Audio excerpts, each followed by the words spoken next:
Hello, I am दीपक त्यागी। एक बार फिर आपका स्वागत है आपके अपने चैनल अध्यात्म एजुकेशन पॉइंट में। जैसा कि आप जानते हैं कि इससे पहले लेक्चर में मैंने डिटर्मिनेंट स्टार्ट किया था और आज ही डिटर्मिनेंट का एक दूसरा टॉपिक माइनर एंड कोफैक्टर मैं लेकर के आया हूं। और माइनर एंड कोफैक्टर का सबसे पहली चीज तो ये कि माइनर एंड कोफैक्टर का यूज कहाँ करते हैं। माइनर एंड कोफैक्टर का यूज हम किसी भी मैट्रिक्स का एडजॉइंट और इनवर्स निकालने के लिए करते हैं। तो ये दोनों बहुत इंपॉर्टेंट कॉन्सेप्ट हैं। मेनली हम बात कर रहे हैं जैसे माइनर एंड कोफैक्टर। तो सबसे पहले मैं बात करता हूं किसकी, माइनर की। तो जैसे हमारे पास माइनर्स, तो माइनर्स जो हैं, माइनर्स में ये कितने ऑर्डर की मैट्रिक्स है, 2 क्रॉस 2। तो जब ये 2 क्रॉस 2 ऑर्डर की मैट्रिक्स है तो यहाँ पे माइनर्स भी 4 ही होंगे। तो जब माइनर हमारे पास 4 हैं तो सबसे पहला माइनर, जैसे ये हमारे पास 2 2 जा 4 एलिमेंट हुए तो माइनर भी कितने होंगे, 4। जैसे पहला M11, M12, M21 और M22। जब हम इन माइनर्स को कैलकुलेट करते हैं तो सबसे पहले बात इनमें देखेंगे ये क्या लिख रहा है, 1 1 1 1 का मतलब फर्स्ट रो फर्स्ट कॉलम। तो क्या बच गया, 4। अगला जब हमारे पास अगला क्या है, 1 2 फर्स्ट रो सेकंड कॉलम, यानी कि 1 2 फर्स्ट रो सेकंड कॉलम, कितना बचा, 3। अब जब हम बात कर रहे हैं 2 1 यानी कि सेकंड रो फर्स्ट कॉलम, कितना बचा, 2। अब जब हम बात कर रहे हैं 2 2 यानी कि सेकंड रो सेकंड कॉलम, तो कितना बचा, 1। तो इस तरीके से हम यहाँ पर माइनर कैलकुलेट करते हैं। जैसे सबसे पहला 1 1 फर्स्ट रो फर्स्ट कॉलम, तो ये हमारी फर्स्ट रो है, ये फर्स्ट कॉलम है, तो कितना आ गया, 4। जब हम 1 2 ले रहे हैं तो फर्स्ट रो सेकंड कॉलम कितना हुआ, 3। अब जब सेकंड रो फर्स्ट कॉलम ले रहे हैं तो कितना आया, सेकंड रो फर्स्ट कॉलम 2। और जब सेकंड रो सेकंड कॉलम ले रहे हैं तो कितना आ गया, 1। तो इस तरीके से हम माइनर्स कैलकुलेट करते हैं। अब बात करते हैं कोफैक्टर्स की।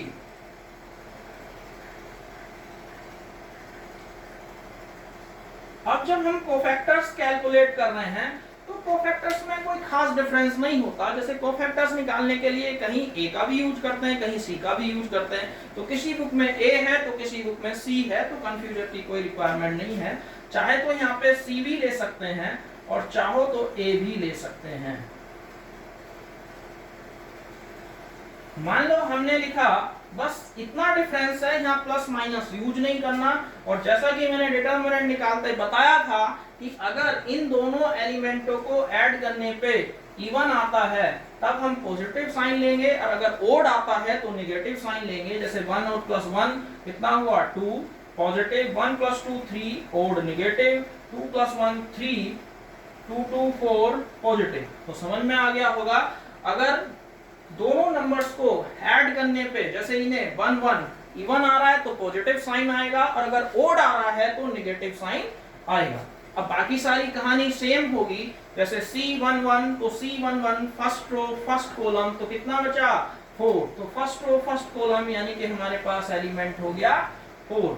अब जब फर्स्ट रो सेकंड कॉलम की बात करते हैं तो ये फर्स्ट रो ये सेकंड कॉलम, तो element first row second column कितना बचा, 3 -3। अब जब बात कर रहे हैं सेकंड रो फर्स्ट कॉलम, तो second row first column element कितना आ गया, 2। जब बात करते हैं सेकंड रो सेकंड कॉलम, तो एलिमेंट कितना बचा, 1। मेरे ख्याल से सबको क्लियर होगा कि किस तरीके से हमारे पास इनके माइनर्स और कोफैक्टर निकल करके आ गए। देखो एक बार फिर, अगर इन दोनों को ऐड करने पे इवन आ रहा है तो पॉजिटिव साइन, ओड आ रहा है तो नेगेटिव साइन। और मेन माइनस का हम कहीं यूज नहीं करते ऐसा, मेनली सब जगह कोफैक्टर ही यूज होता है। और कोफैक्टर का मैंने जैसा कहा एडजॉइंट निकालने में, एडजॉइंट ऑफ मैट्रिक्स और इनवर्स ऑफ मैट्रिक्स निकालने के लिए इसका यूज किया जाता है। जब हम C1 1 कैलकुलेट कर रहे हैं तो फर्स्ट रो फर्स्ट कॉलम छोड़ दो, तो फर्स्ट रो फर्स्ट कॉलम कितना एलिमेंट बचा, 4। जब 1 2 निकाल रहे हैं तो फर्स्ट रो सेकंड कॉलम छोड़ दो, 3 2 1, सेकंड रो फर्स्ट कॉलम 2 और सेकंड रो सेकंड कॉलम तो 1। तो इस तरीके से हम इनके माइनर्स और कोफैक्टर कैलकुलेट करते हैं। अब देखते हैं एक क्वेश्चन और, उसमें हम 3 क्रॉस 3 की मैट्रिक्स लेते हैं जिसका ऑर्डर 3 होगा। देखिए जैसे हमने एक मैट्रिक्स ले ली, क्वेश्चन नंबर 2 है, तो इस मैट्रिक्स के अंदर सबसे पहला मान लो मैंने लिख दिया 1 2 1 2 3 4 2 1 3, 3 क्रॉस 3 की मैट्रिक्स है। तो जैसे मैंने कहा कि यहाँ 3 क्रॉस 3 तो एलिमेंट कितने हैं 9। जब 9 एलिमेंट हैं तो उसके माइनस भी 9 होंगे और कोफैक्टर भी 9 होंगे। जब हम बात कर रहे हैं सबसे पहले माइनर्स की, तो माइनर्स में सबसे पहला हमारे पास क्या आएगा M11, अगला M12, M13। ये ले ली हमने पहले फर्स्ट रो, पूरी फर्स्ट रो ले ली। अब जब फर्स्ट रो ले ली तो M11 अगर दोनों को ऐड करने पे, तो इसमें प्लस माइनस देखते ही नहीं है, तो M11 ले रहे हैं तो ये फर्स्ट रो फर्स्ट कॉलम कितना एलिमेंट आ गया 3 4 1 3 दिख रहा होगा। जब M11 ले रहे हैं तो फर्स्ट रो और फर्स्ट कॉलम छोड़ दिया तो 3 4 1 3। जब 1 2 ले रहे हैं तो फर्स्ट रो सेकंड कॉलम छोड़ दो, तो ये हमारी फर्स्ट रो, ये दिख रहा होगा फर्स्ट रो और सेकंड कॉलम छोड़ दिया तो कितना आया 2 2 और 4, जैसे ये आ गया हमारा 2 2 4 3। जब अगला ले रहे हैं हमारे पास अगला एलिमेंट फर्स्ट रो और थर्ड कॉलम, यानी कि फर्स्ट रो थर्ड कॉलम कितना एलिमेंट आ गया 2 3 2 1, तो ये आ गया 2 3 2 1।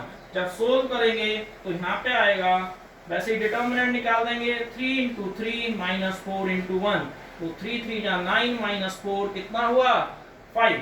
जब अगला ले रहे हैं 1 2 तो यहाँ पे भी सेम 2 into 3 minus 2 into 4, तो कितना हुआ 2 3 जा 6 minus 8, यानी कि कितना आ गया -2।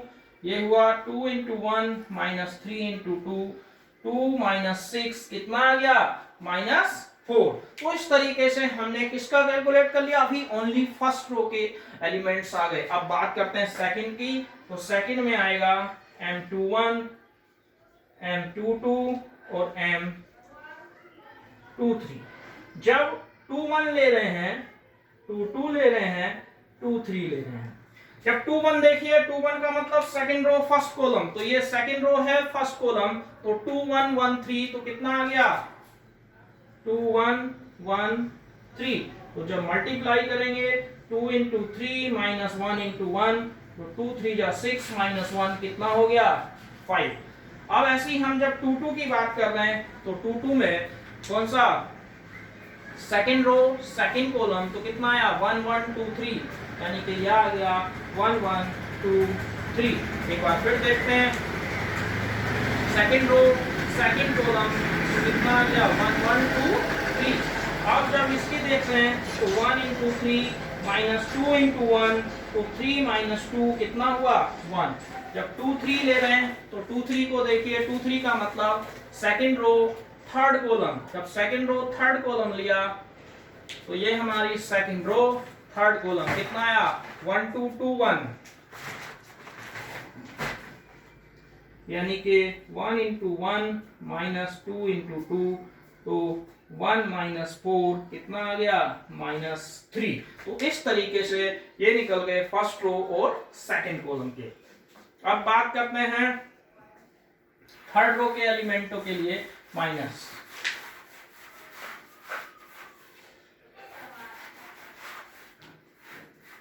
जब हम थर्ड रो ले रहे हैं तो थर्ड रो में सबसे पहला M31 M32 और M33। जब 3 1 ले रहे हैं तो इसका मतलब हुआ थर्ड रो कहां है, ये थर्ड रो और ये फर्स्ट कॉलम, यानी कि 2 1 3 4 2 1 3 4, ये 2 1 3 4 दिख रहा होगा कि जैसे ये second third row first column, तो 2 1 3 4, तो ये हो जाएगा 2 into 4 minus 3 into 1, तो 4 2 जा 8 minus 3 इक्वल टू कितना हो गया 5। और 3 2 मतलब थर्ड रो सेकंड कॉलम, यानी कि ये थर्ड रो सेकंड कॉलम कितना हुआ 1 2 1 4, यानी कि 1 into 4 minus third row second column, तो कितना आ गया 1 1 2 4, यानी कि 1 1, तो ये आ गया 4 माइनस 2 यानी कि 2। जब अगली ले रहे हैं last third row third column, तो ये थर्ड रो थर्ड कॉलम कितना हुआ 1 2 2 3, तो ये आ गया 1 2 2 3। तो जब 1 2 2 3 लेंगे तो 1 into 3 माइनस 2 into 2, तो 3 माइनस 4 कितना हुआ -1। मेरे ख्याल से आपको माइनर का कॉन्सेप्ट क्लियर हो गया होगा, चाहे वो 2 क्रॉस 2 की मैट्रिक्स हो या 3 क्रॉस 3 की मैट्रिक्स हो। जैसा कि मैंने कहा कि एडजॉइंट और इनवर्स निकालने के लिए माइनर का यूज नहीं है, कोफैक्टर का यूज है, लेकिन कोफैक्टर भी सेम है जैसे माइनर निकालते हैं। तो उसी को हम आगे देखते हैं कि किस तरीके से हम यहाँ पर कोफैक्टर कैलकुलेट करेंगे। अब बात करते हैं कोफैक्टर्स की। तो कोफैक्टर में सेम है, सबसे पहला सेम ऐसे ही करेंगे,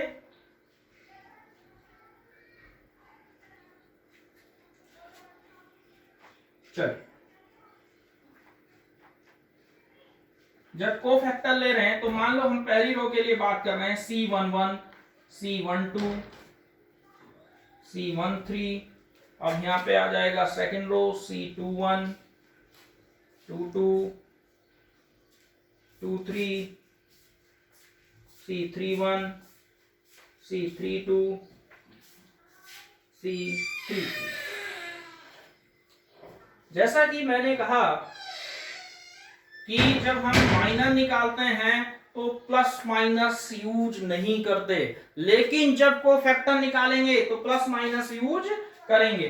जैसे अगर मैंने कहा इन दोनों को ऐड करने पे अगर इवन आता है तो पॉजिटिव साइन आएगा, ओड आता है तो नेगेटिव साइन आएगा। जैसे 1 + 1 पॉजिटिव, 1 और 2 3 ओड है नेगेटिव, 1 3 पॉजिटिव, 2 1 ओड है नेगेटिव। 2 1 का मतलब ये नहीं ऐसे 2 + 1 = 3, यानी कि ओड आ रहा है इसलिए क्या आ गया negative. 2 + 2 4 positive, 2 3 5 negative, 3 1 positive, 3 2 negative, 3 3 positive. मेरे ख्याल से सबको क्लियर होगा कि किस तरीके से हमें साइन यूज करने। फिर बता दूं कि अगर ये एलिमेंटों का सम, जो एलिमेंट आ रहे हैं उनकी पोजीशन का सम अगर इवन आता है तो पॉजिटिव साइन आएगा, अगर ओड आता है तो नेगेटिव साइन आएगा। जैसे 1 1 यानी कि फर्स्ट रो फर्स्ट कॉलम, तो ये फर्स्ट रो फर्स्ट कॉलम, तो कितना बचा 3 4 1 3, तो 3 into 3 माइनस 4 into 1, तो 3 3 जा 9 माइनस 4 कितना आ गया 5, तो 9 माइनस 4 = 5 दिख रहा होगा। C11 यानी कि फर्स्ट रो और ये फर्स्ट कॉलम, तो 3 4 1 3। अब ऐसे ही सेम जब हम 1 2 ले रहे हैं तो 1 2 में फर्स्ट रो सेकंड कॉलम कितना आएगा 2 2 4 3, तो यहां पे आ जाएगा 2 into 3 माइनस 4 into 2। जब यहां सोल्व कर रहे हैं तो माइनस 2 3 जा 6 माइनस 8, माइनस माइनस प्लस का 2। जब 1 3 ले रहे हैं तो 1 3 को देखो क्या हुआ, फर्स्ट रो थर्ड कॉलम, यानी कि ये हमारी फर्स्ट रो है और ये हमारा थर्ड कॉलम है, तो 2 3 2 1 2 3 2 1। तो जब यहाँ पे देख रहे हैं तो ये वाली वैल्यू आ गई 2 3 2 1, यानी कि 2 into 1 माइनस 2 into 3, तो 2 माइनस 6 कितना हुआ -4। जब हम ले रहे हैं सेकंड रो फर्स्ट कॉलम, तो ये हमारा सेकंड रो फर्स्ट कॉलम, तो चलिए ये सेकंड रो फर्स्ट कॉलम, तो 2 1 1 3 2 1 1 3, तो यहाँ माइनस साइन, तो 2 into 3 माइनस 1 into 1 = माइनस 2 3 जा 6 माइनस 1 कितना हो गया -5। मेरे ख्याल से क्लियर है। अगला आता है 2 2। जब 2 2 की बात कर रहे हैं तो C2 2 यानी कि सेकंड रो सेकंड कॉलम, तो ये सेकंड रो सेकंड कॉलम 1 1 2 3, तो 1 इंटू 3 माइनस 2 इंटू 1, तो 3 माइनस 2 कितना हो गया 1। अब जब 2 3 ले रहे हैं तो सेकंड रो थर्ड कॉलम यानी कि ये सेकंड रो थर्ड कॉलम 1 2 2 1 1 2 2 1, तो 1 माइनस 4 यानी कि कट करके दिखा देते हैं पूरे को, तो 1 इंटू 1 माइनस 2 इंटू 2 कितना हो गया, और साथ में एक साइन है माइनस का, तो ऐसे लिख देते हैं। जब सोल्व कर रहे हैं माइनस,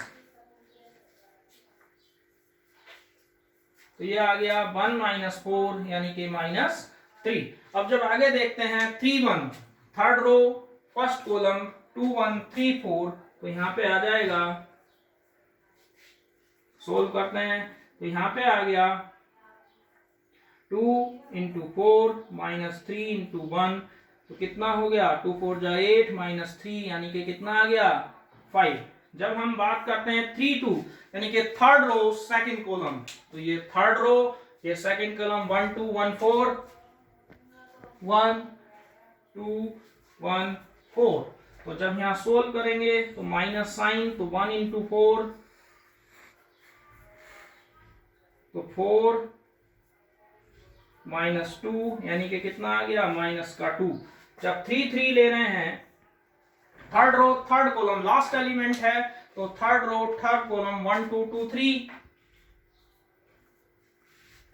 ये आ जाएगा 1 इंटू 3 माइनस 2 इंटू 2 यानी कि 3 माइनस 4 कितना हो गया माइनस 1। एक बार फिर से देख लें कि जब हम कोफैक्टर यूज करते हैं तो वहां ये प्लस माइनस यूज करना होता है, माइनर में ये प्लस माइनस यूज नहीं करते। बाकी दोनों ही चीजें बिल्कुल सेम हैं और ज्यादातर हमें कोफैक्टर यूज करना है, इसलिए सब इसलिए कोफैक्टर को मेरे ख्याल से समझ में आ गया होगा। कोई भी एलिमेंट ले सकते हैं, जैसे 1 1 लिया तो फर्स्ट रो और फर्स्ट कॉलम छोड़ देंगे और उसका डिटर्मिनेंट निकाल देंगे।